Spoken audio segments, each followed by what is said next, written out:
آئے میں آپ کو اللہ کا ایک وعدہ بتاتا ہوں، اگر مالدار ہونا چاہتے ہیں، ایک سن لیں ذرا، میں آج 11 چیزیں بیان کر رہا ہوں، یہ 11 چیزوں کا پیکج دے رہا ہوں، جاگنے والے سونے والے سب آج بات سن لیں۔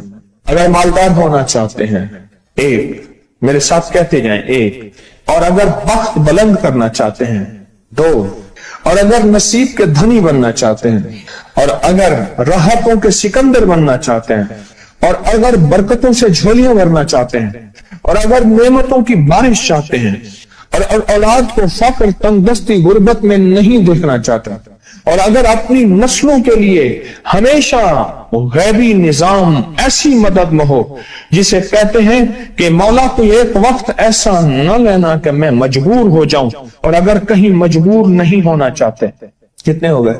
8۔ اور اگر چاہتے ہیں کہ آج جتنا ہے کل اس سے زیادہ زیادہ زیادہ اور زیادہ ہو، چاہتے ہیں؟ اور اگر چاہتے ہیں کہ یہ میرے علاوہ میری نسلوں میں بھی ہو، کہ میری نسلیں بھی تمنگری، مال، رزق، عزت، صحت، برکت، بیٹے، نعمتیں، خیریں، برکتیں پاتی رہیں میری نسلیں، یہ نعمتیں، تو آپ چاہتے ہیں تو کتنے ہو گئے؟ اور اگر چاہتے ہیں کہ آسمان کا ایک دروازہ میرے لیے خصوصی کھلے، میں مانگوں اور رب دیتا جائے، میں مانگوں اور رب دیتا جائے، اس پہ یہ دیکھیں کہ اللہ نے کس عمل پہ وعدہ کیا ہے۔ لَإِن شَكَرْتُمْ لَأَزِيدَنَّكُمْ، میرے بندو آؤ نعمتوں کا کرو شکر، نعمتوں کو یوں بڑھا دوں، نعمتوں کا شکر ادا کرو۔ بنی اسرائیل میں ایک بندہ تھا، وہ ریت میں اپنے سطر کو چھپا کے بیٹھا تھا، ننگے پن کو ریت میں، اس کے پاس اتنا کپڑا بھی نہیں تھا کہ اپنے سطر کو چھپا سکے۔ موسیٰ علیہ السلام تشریف لے جا رہے تھے اللہ کی بارگاہ میں، موسیٰ علیہ السلام ملاقات کے لیے، تو کہنے لگا موسیٰ ایک فریاد تو اللہ سے کر دیں۔ یہ میں آپ کو 11 تحفے آج دینا چاہ رہا ہوں، ذرا سنبھل کے بیٹھیں، جھولی پھیلا کے بیٹھیں، برتن وسیع کر کے بیٹھیں، اپنی توجہ کو متوجہ کر کے بیٹھیں، اپنے ہر پل ہر سانس کو۔ موسیٰ علیہ السلام اللہ کے حضور جا رہے، اللہ سے میری درخواست تو کر دے، کیا اللہ میری غربت کو دور کر دے، کوئی میرے لیے بھی وسعت اور برکت کے فیصلے کر دے، آپ اللہ سے دعا تو کر دے۔ تو موسیٰ علیہ السلام نے فرمایا ٹھیک ہے، اللہ کے حضور گئے نا تو واپسی پہ آئے، یہ آپ کو 11 آج نعمتوں کا پیکج دے رہا ہوں، اور وہ سنیے گا۔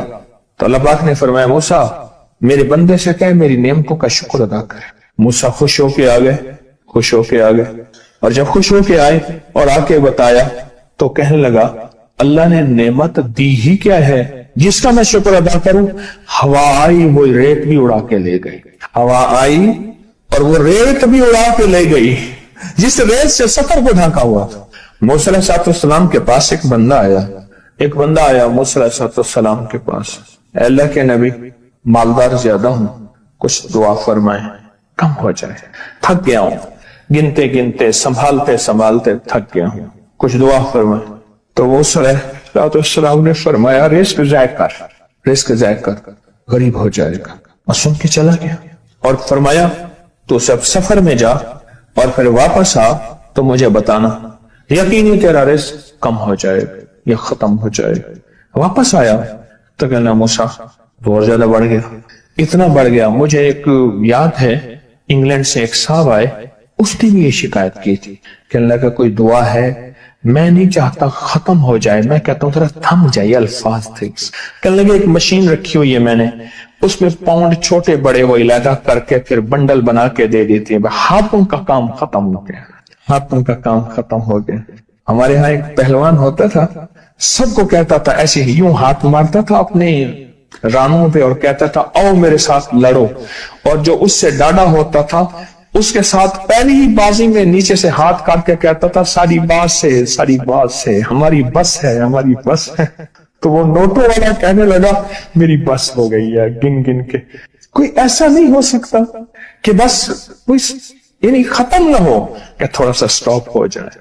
اب وہ جب آیا تو موسیٰ آپ نے فرمایا تھا کہ یہ تو زیادہ ہو گیا، اور میں یہ بتا تو کھانا کیسے کھاتا تھا؟